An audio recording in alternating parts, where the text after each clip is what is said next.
Okay guys, so I'm going to do a quick YouTube video on updates that I've made to the deck. I think it's important that as I playtest and learn new things that I go over them with everyone. So that's what this is going to be, a quick little update. A few things I've thought about as I sleep every day and I think about what might work in the metagame, and I learn a lot every day. And for those of you following along, I want to make sure that I keep you in the loop. A couple things I've learned. Crazed Alchemist is great. I've been trying a lot of different one-ofs. Because of the life tap mechanic as my hero power, I want to make sure that I try a lot of different cards as I draw my whole deck. And I've been working with people in my stream, and they've been giving me a lot of great advice and trying new cards with me along the way. So we're going to give you up-to-date information as we go and we develop this new game and try to keep everyone in the loop. So here's kind of where we're at.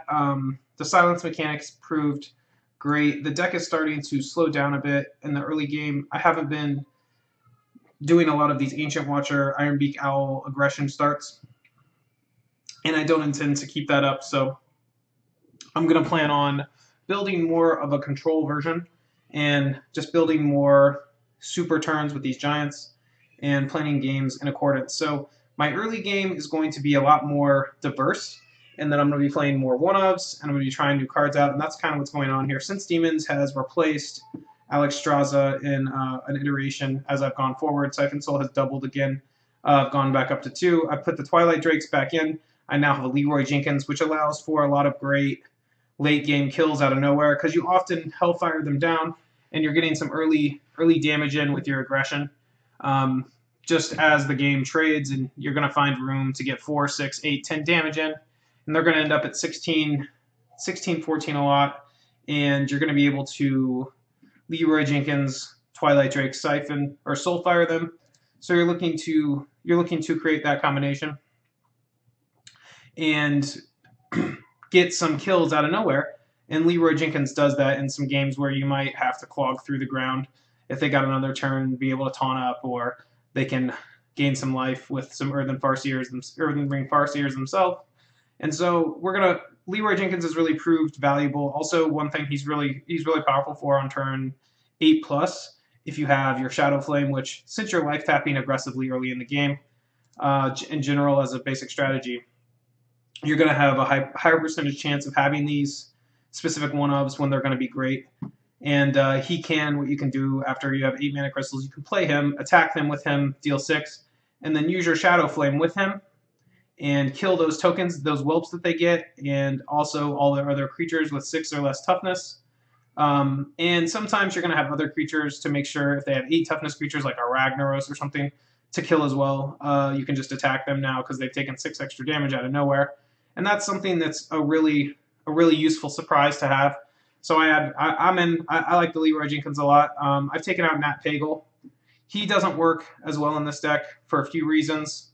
You've got Life Tap, which is basically Nat Pagle on a stick. You want your life total to be lower for your Molten Giants earlier in the game, so you'd rather just have the consistent draw. You don't want to have the risk of not having a card with Mountain Giant for turn 4. So Nat Pagle can just end up actually hurting you more than helping you. Often he's just going to die. So we've taken him out. Other changes, we've got this Voidwalker in here for the Since Demons. It's another great combination on turn 10. When you play Lord Jaraxxus, you can protect it with the Voidwalker, which sometimes in how sweet is that foil, and sometimes you're going to be able to win the game that maybe Lord Jaraxxus wasn't quite enough in with that extra 1/3 taunt. It's sort of just to gain 3 life at that point in the game, but that's pretty powerful in these close games, and it's something that is also really useful in your opening hand against the beatdown or the aggression decks. So it's earned its keep, and you can tutor it up with this. Again, a thing to keep in mind with Since Demons, if you have one of these in your hand, or both of them, you will get a 1/1 imp in your hand. So you still will get the cards in your hand, which is great because it's a draw 2 no matter what, which is good for Mountain Giant. If you've used a card earlier in the game, it'll let you play your Mountain Giant anyway and not go down on hand size, which is really powerful in a deck like this, because you want to be interacting early in the game, but still you don't want to lose too much of your hand. So your Mountain Giants become useless towards the latter part. So that's something to keep in mind too. That's another reason Since Demons is in here over Alexstrasza. We've cut an Iron Beak Owl, and we've made some other changes. Youthful Brewmaster's a new card that I'm trying, and I'm excited about. I think it's going to combo really well on turn 10. You can Leroy Jenkins for 12 damage because you can play Leroy, attack them, play Youthful Brewmaster, pick him up, and then play him again and attack him again, and that's going to be 12 damage. And then you can Soulfire him. That's going to be 16 out of nowhere, and that's over half their life. So they're going to feel safe against you sometimes, and you're just going to be able to do that and win some games that you couldn't otherwise. So that's something to keep in mind.